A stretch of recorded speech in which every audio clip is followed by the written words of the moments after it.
Chapter 5 Scouting the Moon by Edgar M. Cartwright.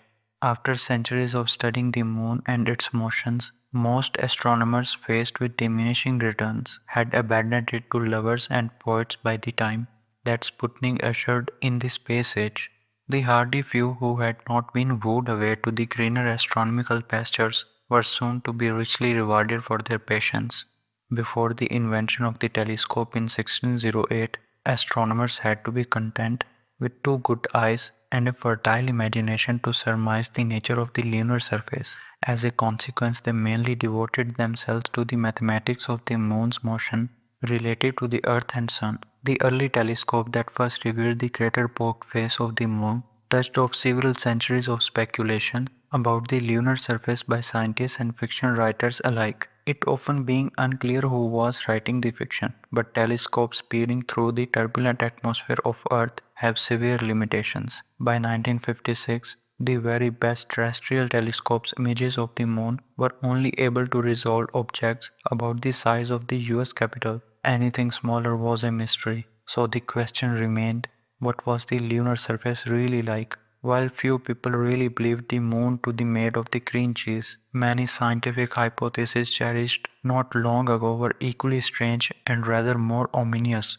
They included deep fields of dust into which a spacecraft might sink, a labyrinth of fairy castles such as children build by dripping wet sand at the beach, electrostatic dust that might spring up and engulf an alien object, and treacherously covered crevices into which an unwary astronaut might fall. What proved to be the most accurate prediction, however, likened the moon to a World War I battlefield bombarded by a rain of meteorites throughout the millennia and churned into a wasteland of craters and debris. The absence of an atmosphere and the low gravitational field would allow small secondary particles to be blasted from the surface by a primary meteoroid impact and thrown unimpeded halfway around the moon.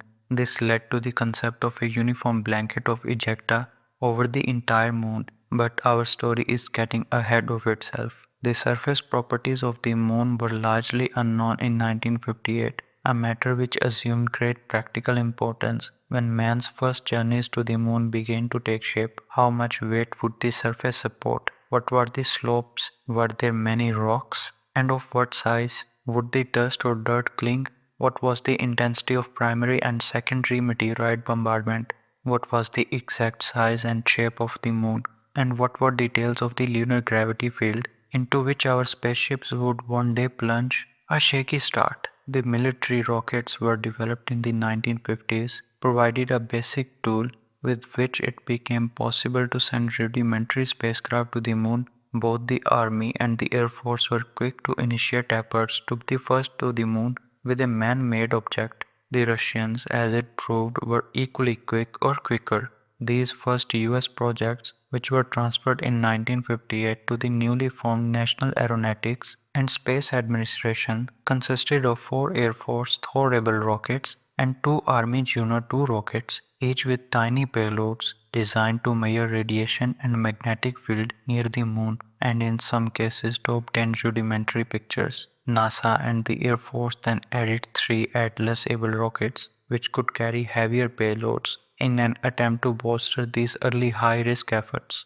Of these 9 early missions launched between August 1958 and December 1960, none really succeeded. 2 Thor-able and all 3 Atlas-able vehicles were destroyed during launch. 1 Thor-able and one of the Juno 2s did not attain sufficient velocity to reach the moon and fell back to Earth. 2 rockets were left. The Soviets were also having problems, but on January 4, 1959, Luna 1, the first space vehicle to reach escape velocity, passed the moon within about 3,700 miles and went into orbit about the sun. 2 months later, the United States repeated the feat with the last Juno 2, although its missed distance was 37,300 miles. A year later, the last Thor-able payload flew past the moon, but like its predecessors, it yielded no new information about the surface. On October 7, 1959, the Soviet Luna 3 became the first spacecraft to photograph another celestial body. radioing to Earth crude pictures of the previously unseen far side of the moon. The moon was not a billboard in the sky with slated back and props. Its far side was found to be cratered, as might be expected, but unlike the front three, were no large mere basins. The primitive imagery that Luna 3 returned was the first milepost in automated scientific exploration of other celestial bodies, undaunted by initial failures and certainly spurred on by Soviet efforts. A NASA team began to plan a long-term program of lunar exploration that would embody all necessary ingredients for success. The National Academy of Sciences was enlisted to help draw the university community into effort. The Jet Propulsion Laboratory, a California Institute of Technology affiliate that had been transferred from the Army to NASA in 1958, was selected to carry out the program. JPL was already experienced in rocketry and had participated in the Explorer and Pioneer 4 projects.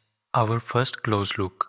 The first project to emerge from this government university team was named Ranger to connote the exploration of new frontiers. Subsequently, Surveyor and Prospector echoed this naming theme. Planetary missions adopted nautical names such as Mariner, Voyager, and Viking. The guideline instructions furnished JPL for Ranger read in part. The lunar reconnaissance mission has been selected with the major objective being the collection of data for use in an integrated lunar exploration program. The photographic system should have an overall resolution of sufficient capability for it to be possible to detect lunar details whose characteristic dimension is as little as 10 feet. Achieving this goal did not come about easily. The initial choice of launch vehicle for the Ranger was the USAF Atlas, mated with a new upper stage to be developed by JPL, the Vega. Subsequently, NASA cancelled the Vega in favor of an equivalent vehicle already under development by the Air Force,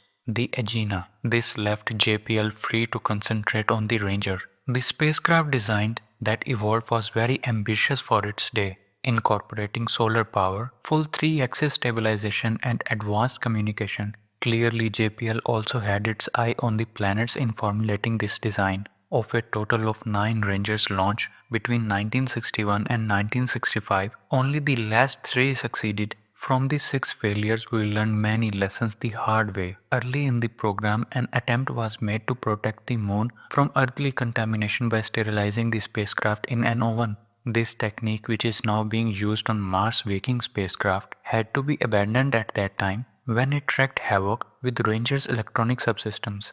In the first 2 launches in 1961, the new Agena B upper stage failed to propel the Ranger out of Earth orbit. Failures in both the launch vehicle and spacecraft misdirected the third flight. On the fourth flight, the spacecraft computer and sequencer malfunctioned, and on the fifth flight, a failure occurred in the Ranger power system. The US string of lunar mission with little or no success had reached 14. Critics were clamoring that Ranger was a shoot and hope project.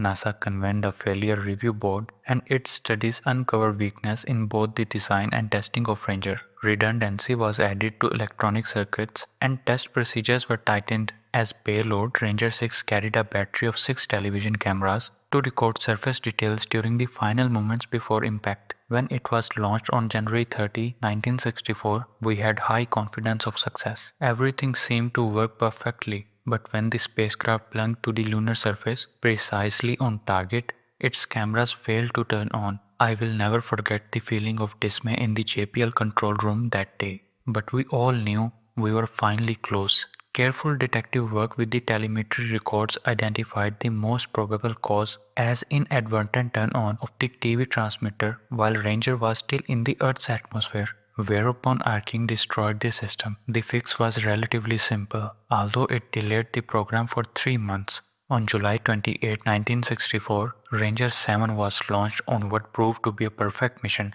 18 minutes before impact in Oceanus Procellarum, or Ocean of Storms, the cameras began transmitting the first 4316 excellent pictures of the surface. The final frame was taken only 14,000 feet above the surface and revealed details down to about 3 feet in size. It was a breathless group of men that waited the arrival of the first quick prints in the office of Bill Pickering, JPL's director. The prints had not been enhanced and it was hard to see the detail because of lack of contrast. But those muddy little pictures with their ubiquitous craters seemed breathtakingly beautiful to us. By the time of Ranger 7 launch, the Apollo program had already been underway for 3 years, and Ranger had been configured and targeted to scout possible landing sites. Thus, Ranger 8 was flown to a flat area in the Sea of Tranquility, where it found terrain similar to that in the Ocean of Storms, gently sloping plains but craters everywhere. It began to look as if the early Apollo requirement of relatively large craterless area would be difficult to find. As far as surface properties were concerned, the Ranger could contribute little to the scientific controversy ranging over whether the moon would support the weight of a machine or a man. To get maximum resolution of surface details, it was necessary to rotate Ranger so that the camera looked precisely along the flight path.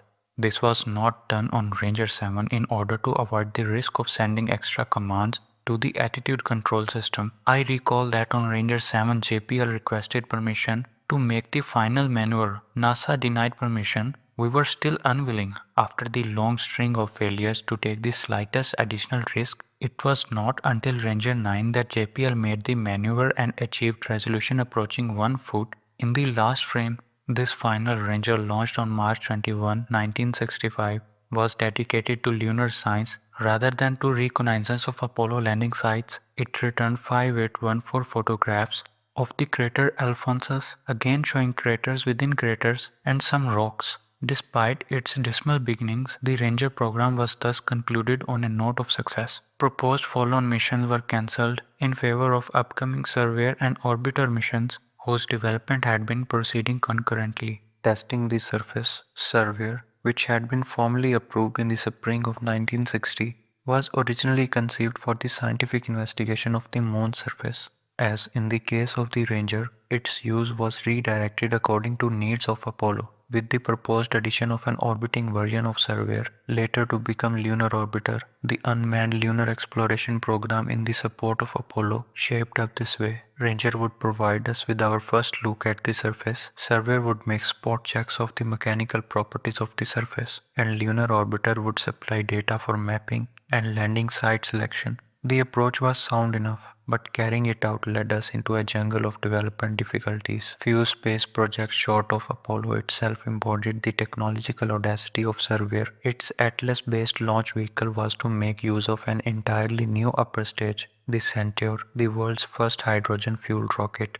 It had been begun by the Department of Defense and later transferred to NASA. Surveyor itself was planned to land gently on the lunar surface, set down softly by threat-labeled retro rockets under control of its own radar system. It was to carry 350 pounds of complex scientific instruments. Responsibility for continuing the Centaur development was placed with the Marshall Space Flight Center, with General Dynamics the prime contractor.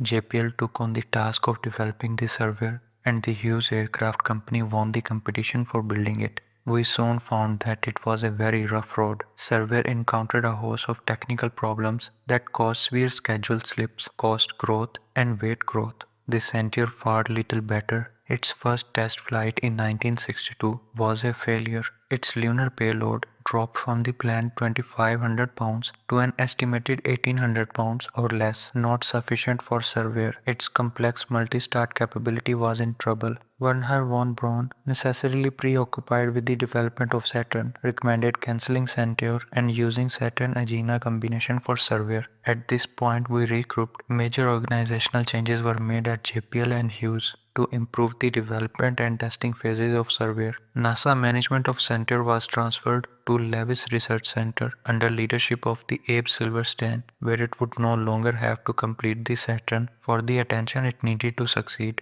Its initial capabilities were targeted to the minimum required for a Surveyor mission, 2,150 pounds on a lunar intercept trajectory. This reduced weight complicated work on an already overweight Surveyor, and the scientific payload dropped to about 100 pounds. It all came to trial on May 31, 1966, when Surveyor 1 was launched atop an Atlas Centaur for first US attempt at a soft landing. On June 2, Surveyor 1 touched down with gentle perfection on a level plain in the Ocean of Storms. Oceanus Procellarum, a large convoy of VIPs, had gathered at JPL Control Center to witness the event. One of them, Congressman Joseph E. Carth, whose Space Science and Application Subcommittee watched over both Surveyor and Centaur, had been both a strong supporter and at times a tough critic of the program. The odds for success on this complex and audacious first mission were not high. I can still see his broad grin at the moment of touchdown,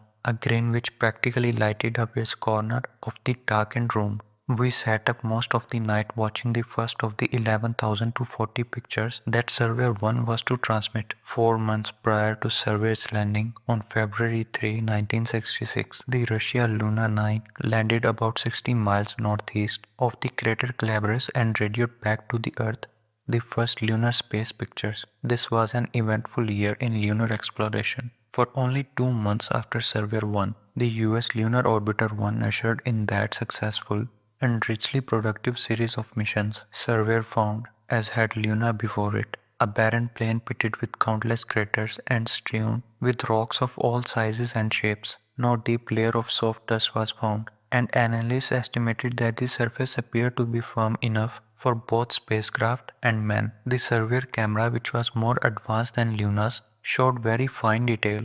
The first frame transmitted to Earth showed a footpad and its impression on the lunar surface, which we had pre-programmed just in case. That was the only picture that could be received.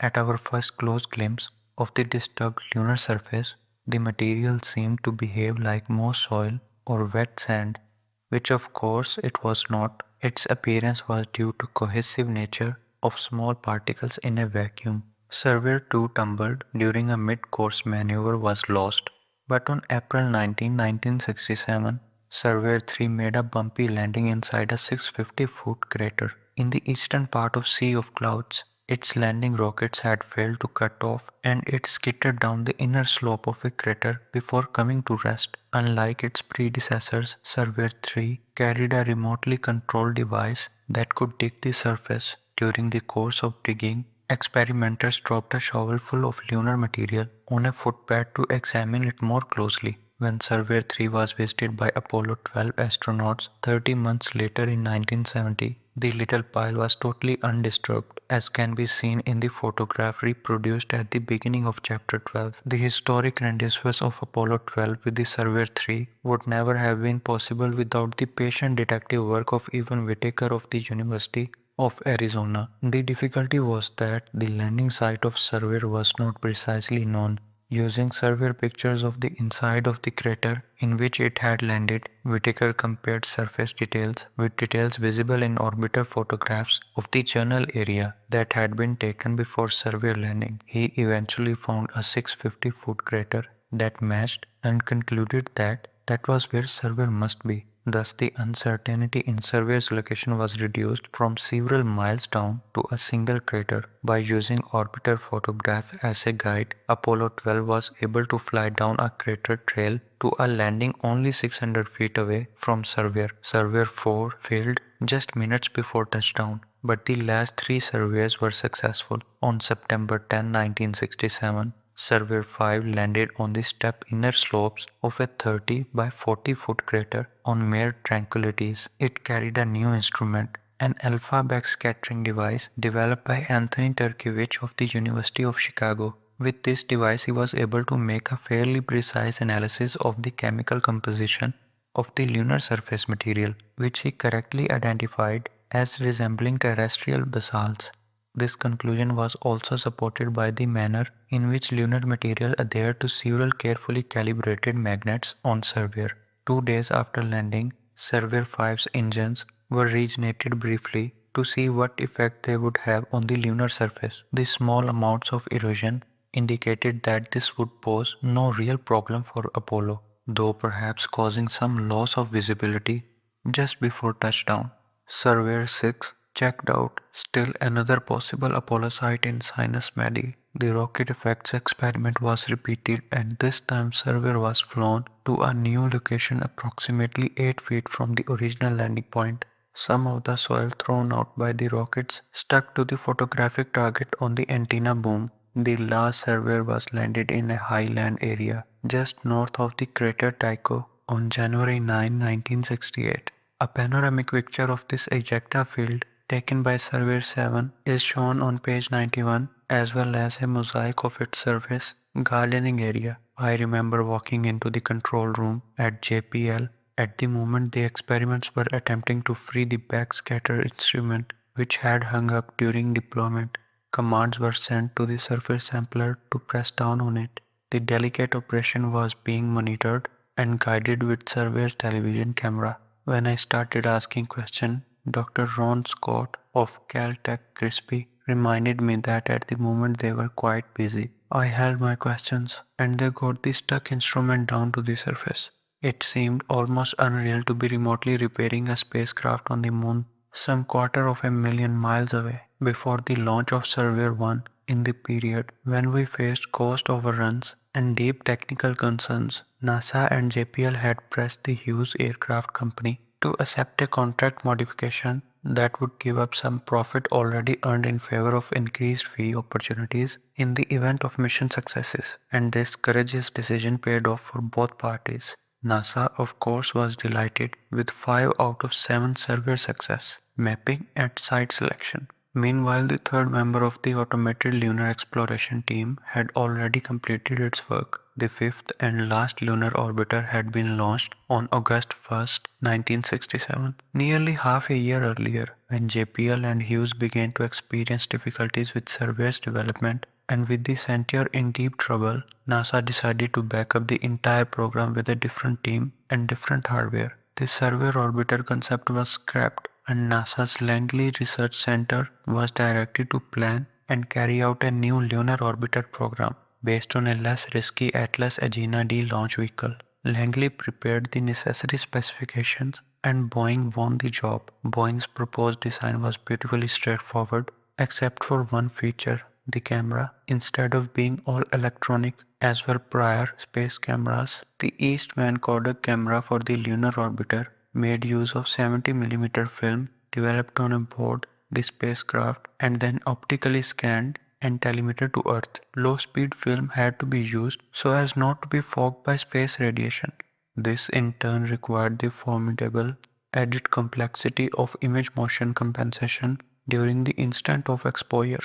Theoretically, objects as small as 3 feet could be seen from 30 nautical miles above the surface. If all worked well, this system could provide the quality required for Apollo, but it was tricky, and it barely made it to the launch pad in time to avoid rescheduling. The orbiter missions were designed to photograph all possible Apollo landing sites, to measure meteoroid flux around the moon, and to determine the lunar gravity field precisely from accurate tracking of the spacecraft. Orbiter did all these things and more, as the primary objectives for Apollo program were essentially accomplished on completion of the third mission. The fourth and fifth missions were devoted largely to broader scientific objectives. Photography of the entire lunar near side during mission 4 and photography of 36 areas of particular scientific interest on the near side during mission 5. In addition, 99% of the far side was photographed in more detail than Earth-based telescopes had previously photographed the front. The first lunar orbiter spacecraft was launched on August 10, 1966 and photographed 9 primary and 7 secondary sites that were candidates for Apollo landings. The medium resolution pictures were of good quality, but a malfunction in the synchronization of the shutter caused loss of the high resolution frames. In addition, some views of the far side and oblique views of the Earth and Moon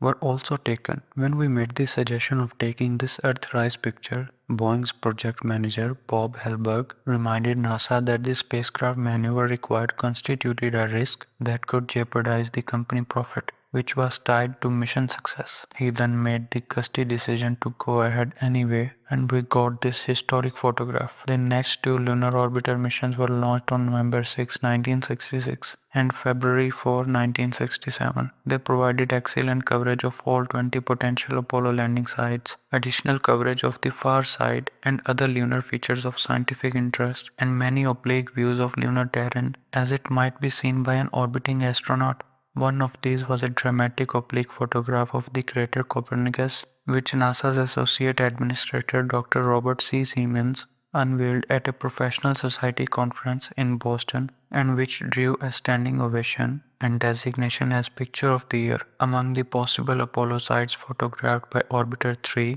was the landing site of Surveyor 1. Careful photographic detective work found the shining surveyor and its dark shadow among the mirrored craters. The Apollo site surveys yield surprises. Some sites that had looked promising in Earth-based photography were totally unacceptable. No sites were found to be as free of craters as had been originally specified for Apollo, so the Langley Lunar Landing Facility was modified to give astronauts practice at crater dodging. Since the basic Apollo photographic requirements were essentially satisfied by the first three flights, the last two orbiters launched on May 4 and August 1967, were placed in high near polar orbits from which they completed coverage of virtually the entire lunar surface. The other orbiter experiments were also productive. No unexpected level of radiations or meteoroids were found to offer a threat to astronaut safety. Studies of the orbiter motion, however, revealed relatively large gravitational variation due to buried mass concentration. The phrase was soon telescoped to mesons in the moon's interior.